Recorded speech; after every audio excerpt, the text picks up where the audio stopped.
want to be rounded off in the homework, they'll ask you for a certain number of decimal places, so you can round that off to whatever they want you to round it off to.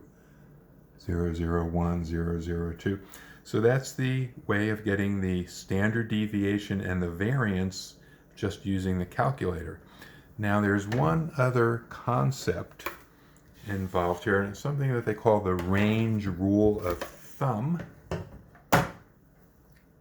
Range rule of thumb,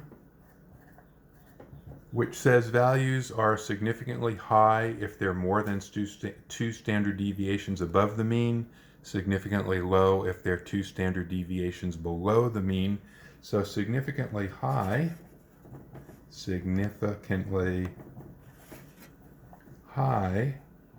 would be values greater than x bar, let me write that, more than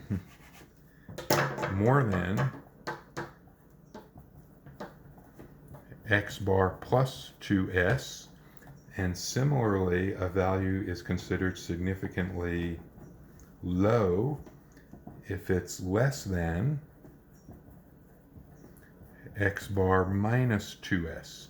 So as an example, suppose I knew that x bar was equal to 16.5 and s, the standard deviation, was equal to 2.4. Find the cutoffs for significantly high and low. And let's see, what about the value x equals 9.6. Okay, so to answer this question,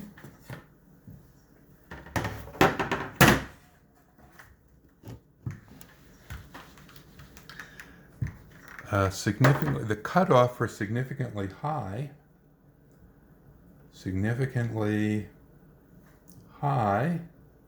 is x bar plus 2s, which in this example was 16.5 plus 2 times 2.4. 16.5 plus 2 times 2.4, that's 21.3. And significantly low,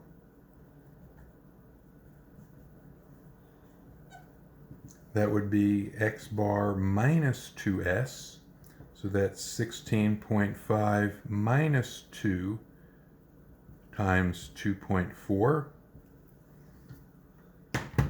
16.5 minus 2 times 2.4, that's 11.7. So then what about 9.6? What about 9.6? Well, 9.6 is less than 11.7, so 9.6 is significantly low. Significantly low because it's less than 11.7.